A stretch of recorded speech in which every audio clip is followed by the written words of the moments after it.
दोस्तों, हम सभी जानते हैं कि सांपों में देखने और सुनने की शक्ति काफी कम होती है। इसीलिए कुदरत ने उन्हें जीभ दी है ताकि वे इसका इस्तेमाल करके देख और सुन सके। इसके साथ ही सांप जीभ के जरिए सूंघने और आसमान का तापमान जानने के लिए भी करते हैं। अब सवाल आता है कि आखिर सांपों के जीभ कटी हुई क्यों होती है? इसका एक समान सा उत्तर है कि सांप अपनी जीभ के जरिए ही शिकार पकड़ता है और ये कटी जीभ सांप को शिकार के बारे में उसकी गर्मी, दूरी और दिशा सब बता देते हैं। कटे होने के कारण जीभ को अधिक फैलाव मिलता है जो शिकार को पकड़ने में मदद करता है। हालांकि इसको लेकर पौराणिक मान्यता बिल्कुल अलग है। पौराणिक कथा के अनुसार गरुड़ और सर दोनों सौतेले भाई हैं। सांपों की माँ कदू ने छल से गरुड़ की माँ विंध्या को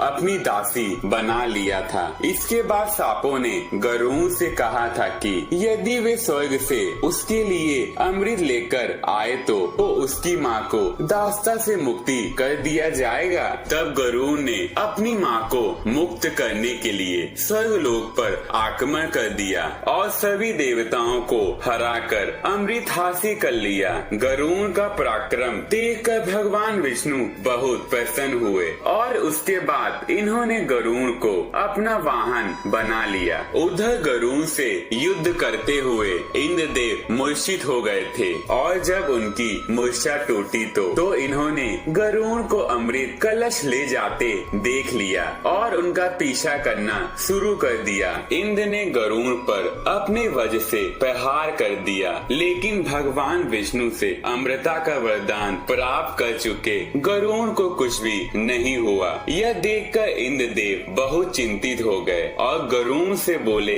मैं तुमसे मित्रता करना चाहता हूँ। गरुड़ ने इंद्रदेव की मित्रता स्वीकार कर ली। उसके बाद इंद्रदेव बोले, ए गरुड़, ये अमृत कलश जिन सांपों को देने जा रहे हो वे इसे पीने के बाद अमर हो जाएंगे और सृष्टि का विनाश करेंगे, इसीलिए ये कलश मुझे वापस कर दो। तब गरुड़ ने इंद्रदेव से कहा कि मित्र, मैं ये अमृत कलश तुम्हें नहीं दे सकता क्योंकि इस अमृत कलश को सांपों को देकर मुझे अपनी माता को उनकी दासता से मुक्त करवाना है। लेकिन जिस स्थान पर मैं इस अमृत कलश को रखूंगा आप वहाँ से उसे उठाकर वापस ला सकते हैं। गरुड़ की ये बात सुनकर इंद्रदेव प्रसन्न हो गए और बोले, मित्र, तुम मुझसे कोई वरदान मांगो। तब गरुड़ ने कहा कि जिन सांपों ने मेरी माता को छल से अपना दास बनाया था वे सभी सर्प मेरी प्रिय भोजन बने।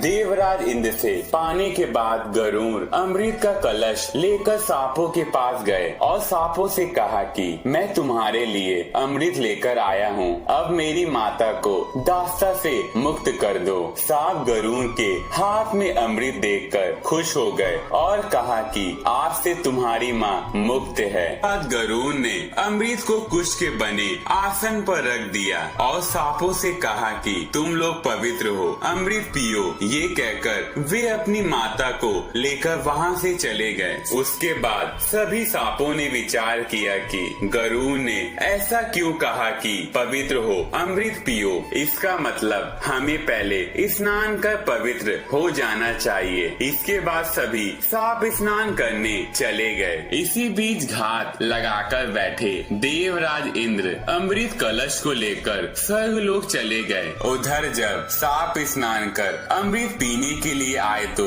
उस कुश के आसन पर अमृत कलश नहीं मिला। तब इन्होंने सोचा कि जिस तरह हम सभी ने गरुड़ की माता को छल से दासी बनाया था ये उसी का फल है। अमृत कलश गायब हो जाने के बाद सभी सांपों की अजर अमर होने की अभिलाषा शांत हो गई। सभी उस कुश के आसन को देख रहे थे जिस पर गरुड़ ने अमृत रखा था। सभी सांपों के दिमाग में आया कि हो सकता है इस कुश के आसन पर अमृत गिरा हो। ये सोचकर वे सभी सांप कुश के आसन को चाटने लगे जिससे सभी सांपों की जीभ बीच से फट गई। तो दोस्तों, इसी कारण से सांपों की जीभ कटी हुई होती है। अगर आपको हमारी ये वीडियो अच्छी लगी हो तो चैनल को सब्सक्राइब करना न न भूले। वीडियो को देखने के लिए धन्यवाद।